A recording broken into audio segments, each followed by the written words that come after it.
Loudspeaker, ढोल ताशे आणि डीजेचा आवाज हा बघता बघता आपल्या रोजच्या जगण्यातील उपद्रव बनून गेला आहे. सर्वधर्मीय सण, उत्सव, मिरवणुका, जयंत्या, लग्न असे म्हणाल तेवढे मोके साधून प्रचंड आवाज करत स्वतःचा आनंद साजरा करणे हे न्यू नॉर्मल बनले आहे. ध्वनी प्रदूषणाविरुद्ध कायदे आहेत, पण ध्वनी प्रदूषणाचा त्रास निर्माणच होऊ नये यासाठी कोणत्याही ठिकाणचे पोलीस प्रभावी प्रतिबंधक कारवाई करताना दिसत नाहीत. प्रचंड आवाज करणे हे अस्मिता प्रकट करण्याचे जणू हत्यार बनले आहे. डीजेचा त्रास, आवाज असह्य झाला की बहुतेक जण सहन करण्याचा पर्याय निवडतात. एखादी व्यक्ती पोलिसात तक्रार करते. कालचीच बातमी आहे की घरासमोरील ध्वनिवर्धक आणि पिठाच्या गिरणीमुळे होणाऱ्या ध्वनी प्रदूषणाच्या त्रासाविरुद्ध तक्रार केली म्हणून बीड जिल्ह्यातील एका सत्र न्यायालयात वकिली करणाऱ्या महिलेला सरपंच आणि त्याच्या साथीदारांनी शेतात अडवून रिंगण करून काठ्या आणि JCBच्या पाईपने जबर मारहाण केली. 2 दिवसापूर्वीच्या बातमीनुसार छत्रपती संभाजीनगर येथे डीजेच्या आवाजाचा सामान्य लोकांसोबत पोलिसांना देखील त्रास झाला. एकट्या क्रांतीनगर पोलीस ठाण्यात 31 डीजे चालक आयोजकाविरुद्ध गुन्हे दाखल करण्यात आले आहेत. डीजेचा दणदणाटी आवाज झेलणाऱ्या व्यक्तींना त्याचे स्पष्ट दुष्परिणाम तात्काळ जाणवतात. हृदयाची धडधड वाढणे, छातीत दुखणे, रक्तदाब वाढणे, तात्पुरता बहिरेपणा येणे, चक्कर येणे अशा कारणांनी लोकांना मिरवणुकीतून थेट दवाखान्यात दाखल व्हावे लागते.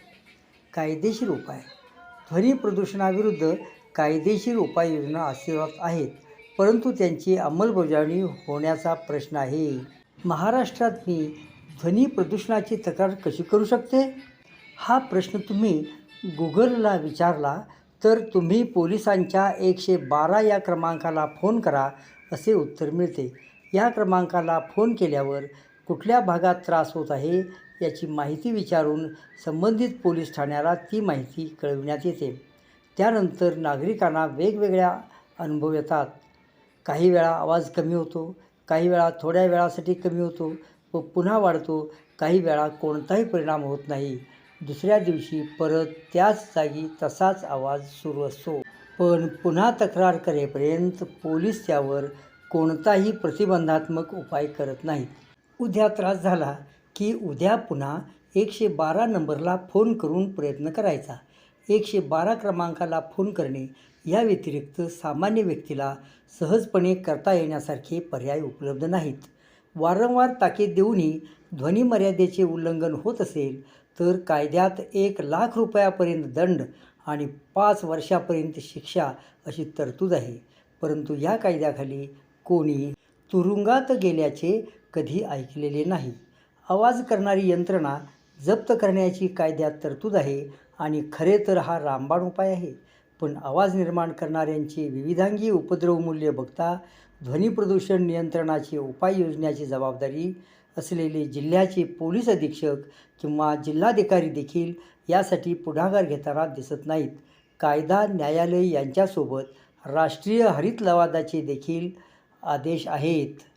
जसे की राष्ट्रीय हरित लवादाने महाराष्ट्र प्रदूषण नियामक मंडळाला गणेशोत्सवाच्या दरम्यान मंडपात आवाजाची तीव्रता मोजायची सूचना दिली आहे.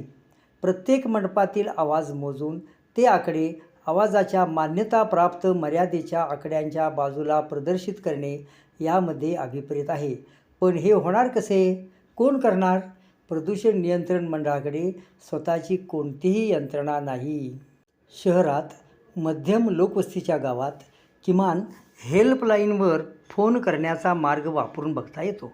खेड्यात, वाडीत सगळेच एकमेकाशी जोडलेले असतात. त्यामुळे तक्रार कोण आणि कोणाची करणार? केली तर समज द्यायला तालुक्याहून पोलीस कुठे येणार? त्यामुळे लहान गावातील लाऊडस्पीकरवर थांबवायला हा मार्ग उपयोगाचा नाही.